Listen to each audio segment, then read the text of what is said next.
নমস্কার, শান্তন টিভিতে স্বাগত। সঙ্গে রয়েছে আমি মণিদীপা। চলে যাচ্ছি বিস্তারিত সংবাদে। বিধানসভার শীতকালীন অধিবেশনের তৃতীয় দিন বিধায়ক নির্মল বিশ্বাস বর্তমানে রাজ্যের মেডিকেল কলেজে শিক্ষাদান ও গবেষণার জন্য বাৎসরিক মৃতদেহের চাহিদা কত রয়েছে সে বিষয়ে প্রশ্ন উত্থাপন করেন।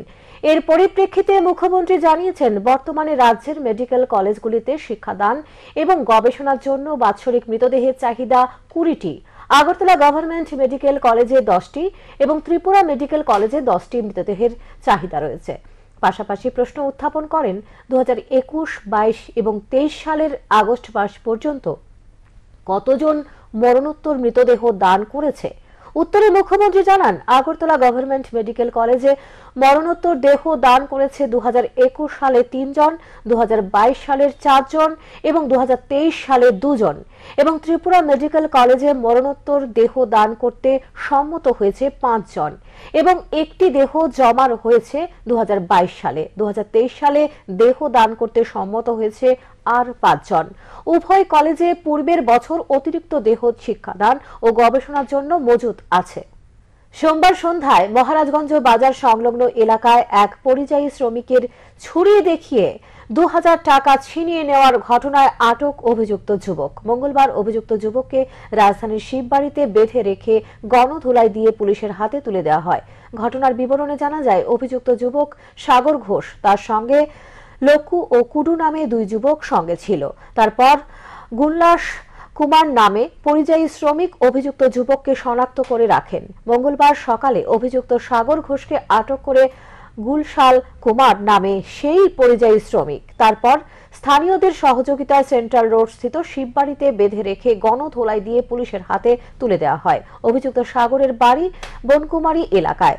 সে নেশার জন্য ছিনতাইয়ের পথ বেছে নেয় বলে ধারণা স্থানীয়দের। তবে মহারাজগঞ্জ বাজারে নেশার ট্যাবলেট, ড্রাগস সহ সমস্ত কিছু দিনরাত 24 ঘন্টা বিক্রি হচ্ছে। এলাকার সুষ্ঠু পরিবেশ এখন আর নেই। পূর্ব আগরতলা থানার পুলিশ এবং মহারাজগঞ্জ ফাঁড়ির পুলিশের কোনো ধরনের তৎপরতা না থাকার কারণে বাজারে নেশার রমরমা চলছে বলে মনে করছে সকলে। ना वो एक दिन नाम 1200 रुपया मेरा लिया, 800 का 2000 रुपया लिया, दोनों मिलकर चाकू छीन के दिखा के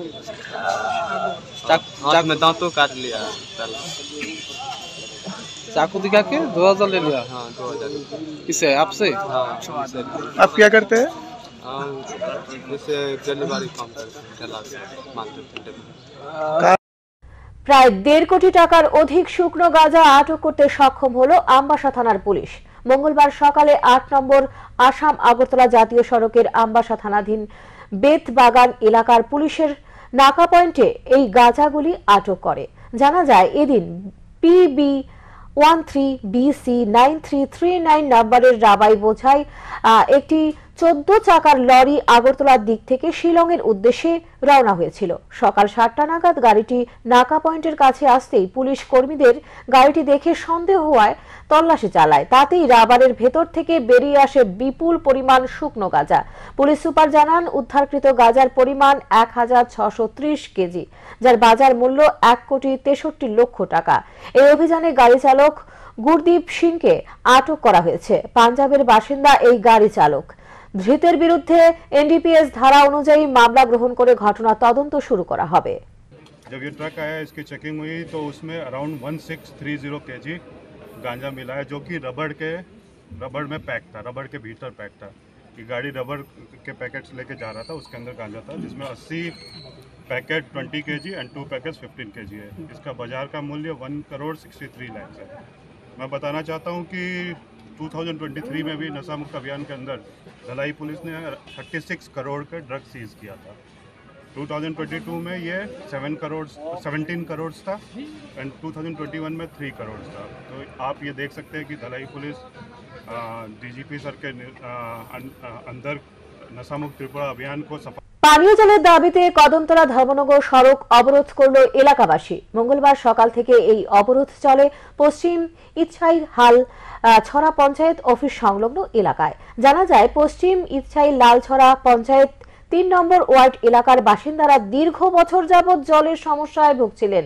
স্থানীয় জনপ্রতিনিধি, রাজনৈতিক দলের নেতৃত্ব সহ দপ্তরের আধিকারিকদের জানানোর পর অবশেষে বাধ্য হয়ে অবরোধ করে বসে স্থানীয় 3 নম্বর ওয়ার্ড এলাকার এলাকাবাসী।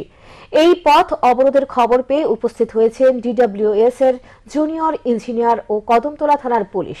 তারা এলাকাবাসীকে সমস্যা সমাধানের জন্য আশ্বস্ত করার পর অবরোধ করতে বলা হয়।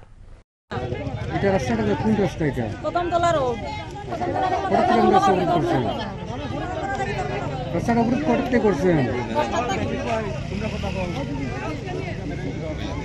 হঠাৎ থেকে অবরোধ করছেন? 10টা থেকে। আচ্ছা, ওখানে ঊর্ধ্বতন কর্তৃপক্ষ কেউ আইসে এখানে? না না, এখনো আইছে না। আচ্ছা, জলে আপনার অনুমানিক কত পরিবারের জলের সমস্যা? 100 পরিবার। 100 পরিবার।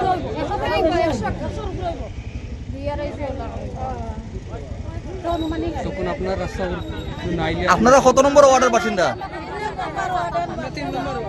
গ্রাম পঞ্চায়েতের নাম কিটা?